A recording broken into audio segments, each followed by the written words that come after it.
Hello, everybody. Welcome into the NBA Front Office Show. Tons to break down today. Joining me, as always, is Keith Smith, a.k.a. the guy who had the Josh Hart contract that everybody's going crazy over today. Keith had it on this show 2 days ago. How you doing, man? I'm doing good. Every time we record, you have something new in the background. Today, I it's do. a LeBron jersey. I'm trying to add just a little bit here and there just to throw people off and kind of see who's really watching and keeping an eye out. I also slid my desk about 3 feet closer to the back wall as well. So I'm just gonna Yeah, I keep was making gonna these say. minor changes here and There you see who go. catches on. Nice. I like it. And then someday you could like swap out pictures and stuff like that. And That's right. yeah, Yep, perfect. that's the plan. That's the plan. Got to Yep. keep it fresh, right? Keith, we got a lot to dive into today, but I guess first and foremost, the Wolves still in on a Ben Simmons trade. This is actually when we first brought this up, the idea of Ben Simmons being traded. Our very first show that we talked about this on, you said, and this was just you speculating at the time, but you said, don't count the Wolves out. They might be a good fit. And lo and behold, they indeed are pursuing Ben Simmons. Makes a lot of sense, right? They've got Karl Anthony Towns. They want to keep him happy. They want to win right now, and they are not a destination for free agents. So all of that lines up for them to really go for Ben Simmons and put in a big offer. But it sounds like they don't quite have the pieces that the 76ers are looking for. Might have to be a three-team trade. What do you think the chances are that the Wolves actually become the landing spot for Ben Simmons? Yeah, that's the challenge, right? Is it's that second part of not having the right pieces. Because if you're Philly, you want picks plus win now pieces that can help you because they're clearly still in title contention. So I think if you're the Wolves, you can deliver the picks part. That's not really an issue. You can get there because now their obligation to the Warriors is complete. Mhm. They now again own all of their own future first. The players part, that's where it gets a little tricky because by all accounts, they don't want to move D'Angelo Russell. And I'm not even saying Philly would necessarily want Right. him or that's the perfect fit on that side. But that's kind of your easiest salary match of a guy who's pretty good, former All Star. But he's also Karl Anthony Towns' best friend. So you'd be envisioning a Towns, Simmons, Russell group. That'd be Right. kind of your building blocks.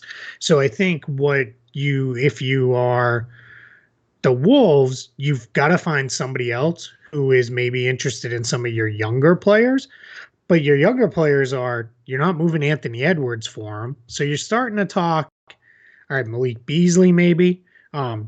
They will eventually. It hasn't gone official yet, but we already talked about they're going to acquire Patrick Beverly. Right. So maybe Patrick Beverly kind of could be somebody a team maybe is interested in. Maybe even Philly could go the Patrick Beverly route. I think he'd be a guy that maybe makes a little bit of sense there. Mhm. But that's where it gets kind of hard is finding that third team to rope in. All right, everybody's favorite third team right now is OKC, and will continue to be. But OKC is not going to jump into help pay for Simmons to get to Minnesota. That's a No. division rival. They're also, what is Minnesota gonna? How is either side going to incent OKC on that?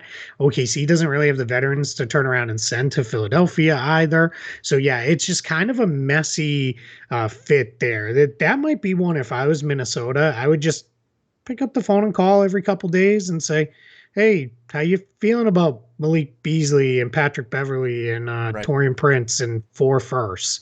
Maybe. And if you're Minnesota, that might not be the worst path to go. Because there's certain teams that should not throw four firsts for Ben Simmons. I don't know that Minnesota is one of them because you're not getting a Ben Simmons to go there as a free agent. You're just not. You're going to have to draft him or trade for him to try to get a player of that caliber there. And you can convince me a Towns, Simmons, Russell group that starts to get kind of interesting and kind of fun to look at moving forward.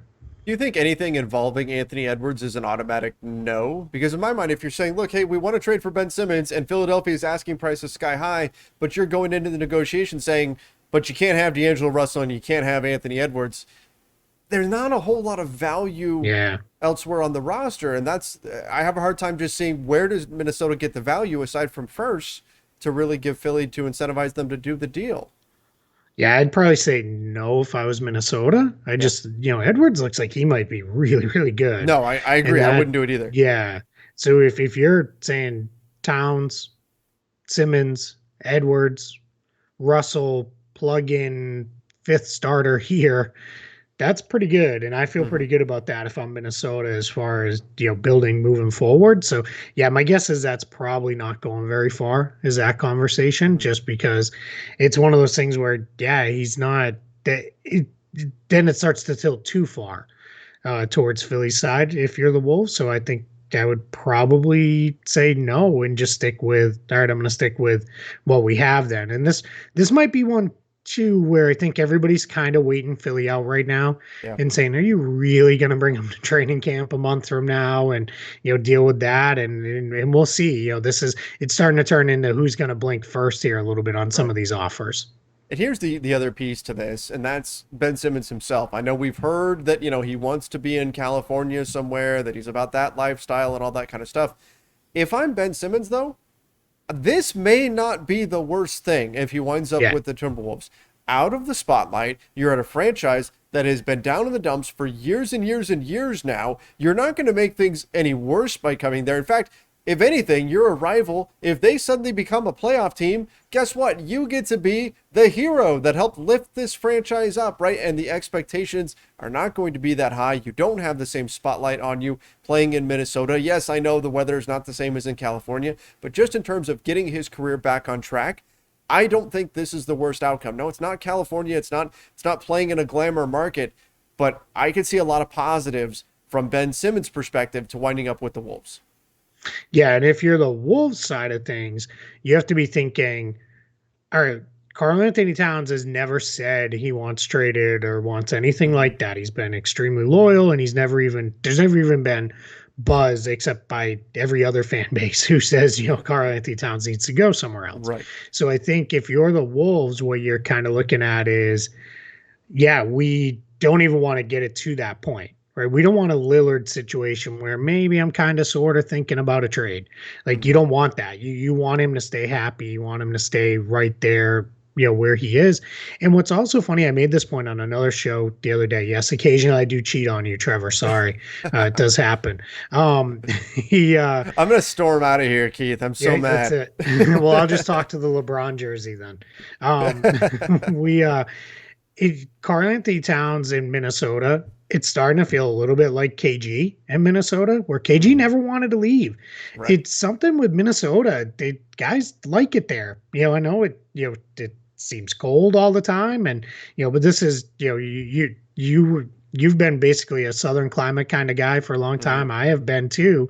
So we're both like, yeah, Minnesota seems awful.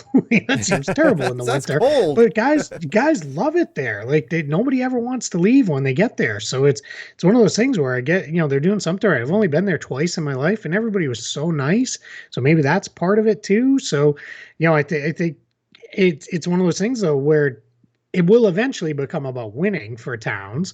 And at some point it's going to be, yeah, I can't devote 10 years of my career here without with one playoff appearance that Right. was short lived at that. So I think if I'm the Wolves, I'm trying my best to make this happen. And what they have done now is they've built up enough of those mid range contracts that could start to interest Philly. And they could even say to Philly, not that Philly's necessarily sitting on any bad contracts, but what Mm-hmm. you could say to Philly is, all right, you want to get off a deal somewhere? Is there a contract you don't really like that you'd like to move out? Now it's hard to know which one that would be, Right. but that's also kind of sitting out there as well. That Minnesota could say, hey, we could take the back. It's not going to be a Tobias Harris level deal because then you're talking almost $70 million in trade, and that's not going That's to crazy. happen. Yeah. But I think yeah, if there was a guy that they were like, hey, but you got to take back player X, then sure, yeah, no problem. We'll do that because now with Beasley, Torian Prince, soon to be Patrick Beverly, they've built up enough of these guys. Problem with Beverly is he's going to come trade restricted because Right. they're over the cap, so that'll be a 60-day restriction depending on when that happens. So that's gonna take you to right to the beginning of the season. So that gets a little messy, but there's ways you can construct deals to maybe potentially work around that somehow and get it figured out. But yeah, we're still on Simmons watch and we're a month from training camp. I mean, we'll see where this goes. Like you said, it seems like everybody is waiting for someone to blink in this whole situation, but will the 76ers actually bring him back into training camp? That's what they've threatened. That's what they've said. They're just going to bring him in because the offers aren't good enough. We'll see if they actually go through with it, or do they even start the season with him on the roster. We'll have to wait and see how all that plays out. One thing we do know for sure, Masai Ujiri is staying put with the Toronto Raptors, at least for a bit, and he's making a good amount of money to do it. Contract rumored to be about $15 million per season. That's more than a lot of players make. Masai Ujiri pulling in the big bucks, and he could even have a little bit of equity in terms of the growth of the franchise. He can get something there in terms of, if the revenue is high enough. So look, this is obviously, he's known as one of, if not the best executive in the NBA, and he's getting paid like it. Yeah, absolutely. And it sounds like he is taking on some additional responsibilities that come with that, which I would hope if I gave you $15 million, you would maybe do a little extra for me at times too. But yeah, I mean, it's important for them to lock him up. And I think also for Masai Ujiri, I loved what he said is this is home. Then and that's it, right? That's it right there. This is now home for him. Toronto, as far as an NBA city, that's where he wants to be. The Raptors have been very supportive and gracious with him working with the NBA for the Basketball Africa League, Yeah, which he's heavily involved in. Also, the Giants of Africa program that he's heavily involved in. So I think this is one of those stories where you can't give this enough coverage because it's just good. This is a good story. This is yeah. something that we should all feel really, really good about. For Toronto, for the Raptors, for Masai Ujiri, and for all these people that he's going to go on to help in bigger, more important ways than just in basketball. So yeah, this is richly, richly deserved. Absolutely, absolutely. And for Toronto, it's nice to have that stability there. We'll see Yeah. down the line how many years this is, all that sort of thing. But for the time being, they know they've got Masai Ujiri there in-house, and that's going to be great for them, building out their team moving forward. Especially as they transition as a franchise a little bit away from Kyle Yes, Lowry and right. some of their That's important. longtime players. And yeah, now it's the front office can kind of say, hey, you put that on us. Well, we're here, but we're here for the long term. That also makes it easier for players if you're trying to get guys to come in and those kind of things because they're not Right. coming in and saying, all right, but how long is Masai here? And they also, Bobby Webster, who's their general manager under Masai, also got a new contract or an extension, well, one or the other, but he's going to be around for a while too. So I think, yeah, that's important as you're transitioning as a franchise from your kind of all-time greats are now all moved along, and now we're going into our next era. But that next era, rather than being led by players, it's being led by your front office, which I think is okay until the players are ready, and then those guys they're just the type of guys who will gladly take a step back and say, all right, Right. this is whoever's team, Scotty Barnes' team or OG Anunoby's Mhm. team, or Siakam or Van Vliet if it becomes that way. However it goes, they're not going to be the guys who are out forward facing on this every day. Absolutely. And that's part of it that maybe I wasn't giving enough credit to or enough thought to, I guess. Kyle Lowry going out, I mean, that's the guy, right? He's been the Yeah. guy for them for a long time, greatest Raptor ever. And Yep. now he's gone, and you lose that. And so, from a stability standpoint, to have Masai, he's committed, he's going to be there. I think that helps a lot in terms of just Big organizational, time. franchise wide stability. Now that you've lost that guy that's been kind of your anchor, right? Has been Kyle Lowry. He's been the rock for that team, and now you at least have stability in the front office. So I think that's really big. Yep. From there, we had one other move that took place here, and we both had the same reaction when we first saw this. Terry Rozier gets an extension, 4 years, $97 million. We both went, wow, that's a lot of money. But then when you take a look at his stats and you consider his fit on the floor with LaMelo Ball, it makes sense. It's still weird, though. Like when you stop and you think and you go, Terry Rozier is going to make more money than Lonzo Ball did, right? You're going to see some of these other point guards that we may rank ahead of Terry Rozier. He's making more money, but the fit for the Hornets makes sense. And when you look at his production, it makes sense as well. 20 points per game, 4 boards, 4 assists on great percentages. Kind of hard to argue for that. Yeah, I saw a lot of people, and I include myself in this, that maybe didn't realize how good he was Yeah. last season. His numbers, just to kind of recap them, yeah, 20 points per game, 4.4 rebounds. He is one of the better rebounding guards Hmm. in the league, especially for a guy who's only 6'1".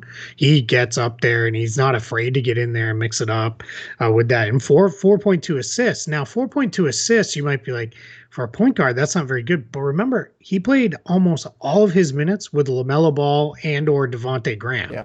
And also Gordon Hayward, who's a high usage wing, was there as well. So 4.2 assists is pretty good for Terry Rozier, considering that also came with 20 points. Right. 45% from the field, that's a career high. He hit 30, almost 39% from three on 8 attempts per game. That's So I mean, great. he was launching, Yeah. but that's really excellent too.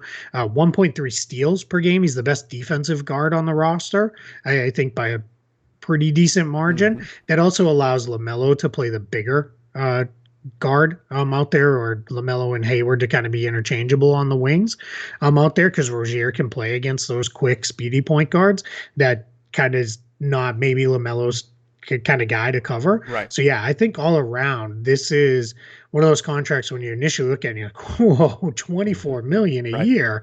That is something. But when you kind of dig a little deeper, it's like, all right, I get it. And as you said, the fit is just so good there. And also they just lost. I know it was a sign and trade, but they lost Devontae Graham.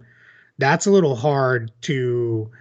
You couldn't then risk losing Rozier Hmm. as an unrestricted free agent next summer, having lost Graham, because they don't have another guy ready to step in place on the roster. So yeah, I think this is pretty well done by Charlotte, despite the fact that it's like, oof, that's a big number. And I'm also curious. Let's see how it comes out Yeah. looking the deal, because as we've learned over and over and over again, sometimes the initial reports aren't exactly what the deal terms come out. There might be an option or non-guarantee or something worked in there somewhere on it. But yeah, all around, and he's not old. Now it's Last year was 26, his I year think. 26 Yeah. season, so yeah, it'll be 20. He's either turned 27 already or will be 27. I mean, and when you look at it through that perspective, it's not a bad move.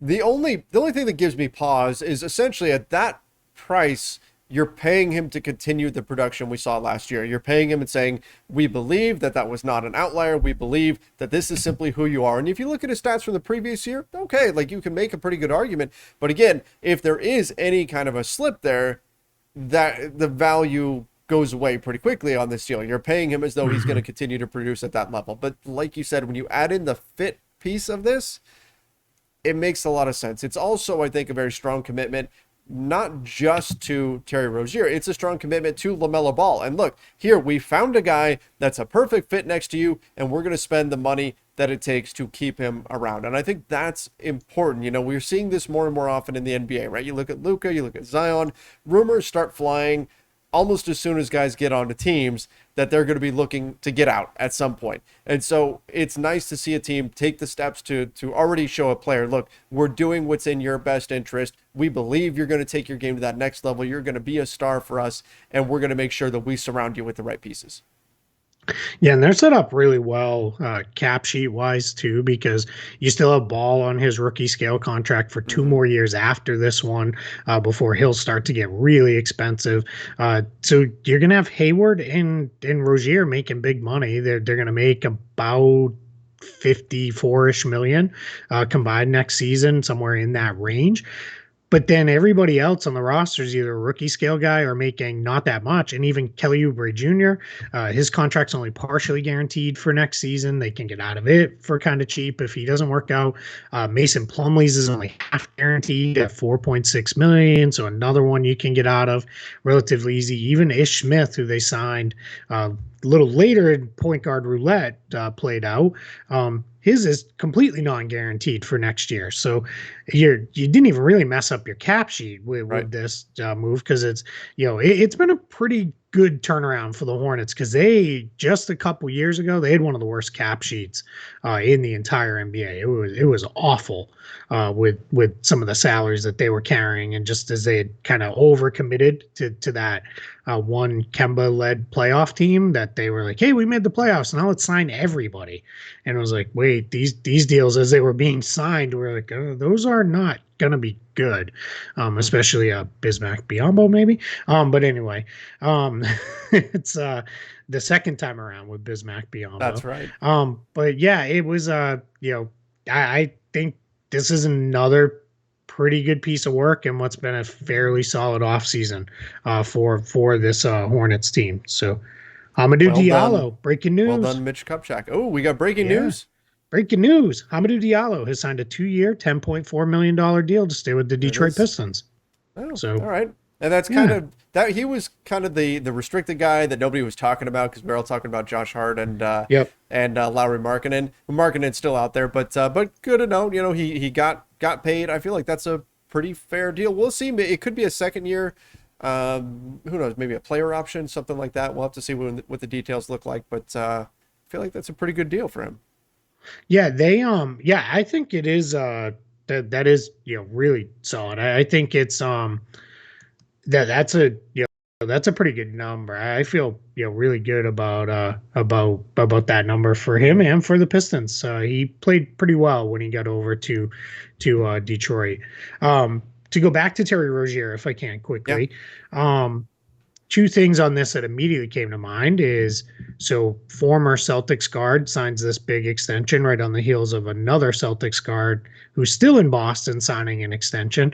It is kind of funny because instantly, as we're prone to do with this stuff, Celtics fans went to, oh boy, I'd rather have Marcus Smart at Right. 17 Yeah. million than Terry Rozier at 24 million.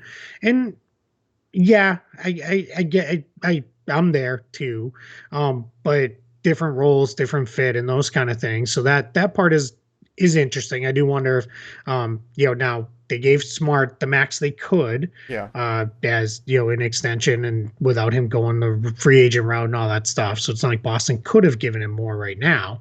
But I think that is kind of interesting there. But I do think what is really fun is if I'm calling Sexton, I'm looking at this and saying, all right, I'm 4 years younger than Yep. Terry Rozier. I scored more points. I have shot better from the field. Our assist numbers are pretty similar. He's not as good a rebounder. He's not a good defender. But again, 4 years younger, I'm starting to say, yeah, you're not getting a team friendly No. extension No. out No. of No. me. He's saying this is my You know, baseline. It only goes up from here. Yep, that's it. Yeah, Yep. my baseline is now somewhere well north of 20 million, and you just gave it to Jared Allen, 20 million a year. Hmm.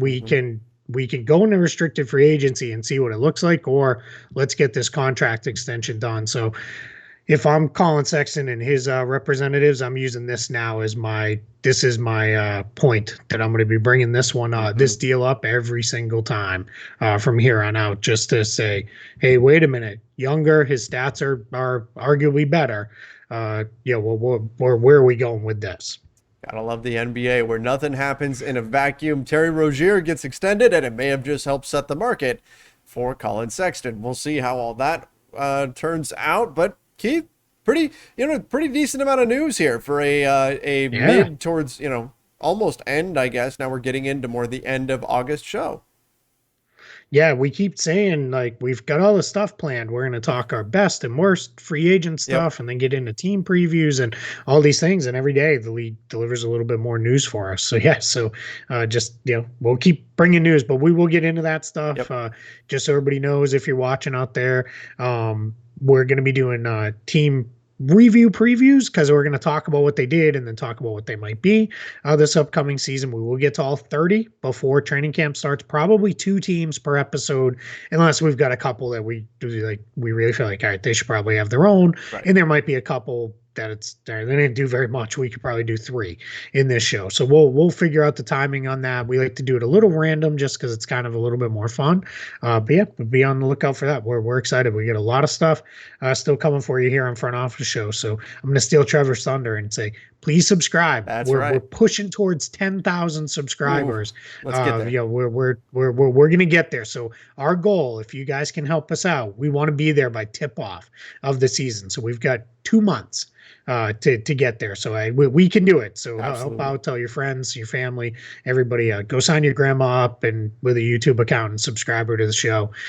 We know she'll love it. We're likable guys. I think so. We're good grandkids. Yeah, that's your right. grandma will like us. Absolutely.